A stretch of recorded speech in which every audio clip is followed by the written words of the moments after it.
Madam, वक्फ संपत्तियों से तो लाखों लोगों का भला होता होगा ना? जी बिल्कुल, लेकिन और भी बहुतों का भला हो सकता है। वो कैसे? देखिए, आज हमारे देश में वक्फ संपत्तियों का सही और पूरा यूज नहीं हो पा रहा है। क्यों?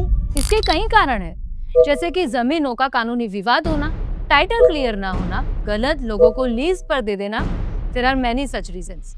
अब 2015 में वक्फ की 3,233 संपत्तियां लीज पर थी, जो आज 2025 में सिर्फ 875 रह गई है।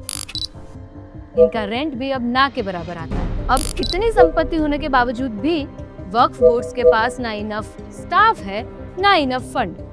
अगर ये सारे मुद्दे सुलझ जाए तो वक्फ संपत्तियों का बेहतर उपयोग होगा, शिक्षा के लिए, स्वास्थ्य के लिए और सामाजिक कल्याण के लिए। अच्छा, इसीलिए वक्फ कानून में सुधार होने जा रहा है। हाँ, तभी तो वक्फ बोर्ड का मैनेजमेंट डिजिटल और ट्रांसपेरेंट होगा। इम्पोर्टेंट अर्बन वक्फ प्रॉपर्टीज का प्रोफेशनल यूज किया जाएगा और वहाँ भी IT parks, corporate centres, affordable housing बनेंगे, जिससे वक्फ की इनकम बढ़ेगी और इस पैसे से गरीबों के लिए ढेर सारा काम होगा। और यही तो वक्फ बोर्ड का रियल मकसद है। हाँ, इसीलिए तो मैं कहती हूँ, बेहतर वक्फ बोर्ड, बेहतर समाज। समझे? नमस्ते। नमस्ते। मैडम जी, ये वक्फ लॉ में चेंज क्यों हो रहा है? देखिए सर, आज की डेट में हमारे देश के कोर्ट्स हजारों केसेस से भरे पड़े हैं कि वक्फ बोर्ड ने जमीन पर अवैध कब्जा जमा लिया है, बोर्ड में मिसमैनेजमेंट हो रहा है, संपत्ति के रजिस्ट्रेशन में डिले हो रहा है, संपत्ति के सर्वे में देरी हो रही है। अरे, वक्फ की गई संपत्तियों का पर्सनल फायदे के लिए इस्तेमाल किया जा रहा है सर, और क्या। कई बार तो कोर्ट ने ये भी कहा है कि वक्फ ट्रस्टी है, ना कि मालिक। देखिए, मैं समझाती हूँ।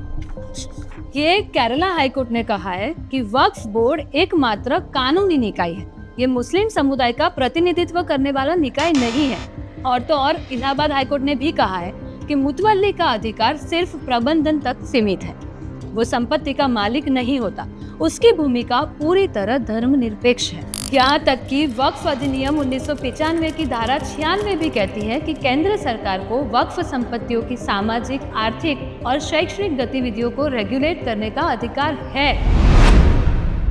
अब जो वक्फ कानून में बदलाव होने जा रहे हैं, इससे बोर्ड का मैनेजमेंट सुधरेगा। जैसे चैरिटी कमिश्नर पब्लिक ट्रस्ट की देखरेख करते हैं, ठीक उसी तरह वक्फ भी काम करेगा।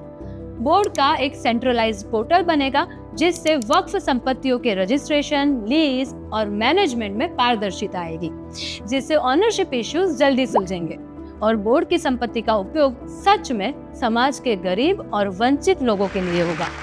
क्यों, चौंक गए ना? हाँ, तो वक्फ अधिनियम से नुकसान किसी का नहीं होगा, फायदा जरूर होगा।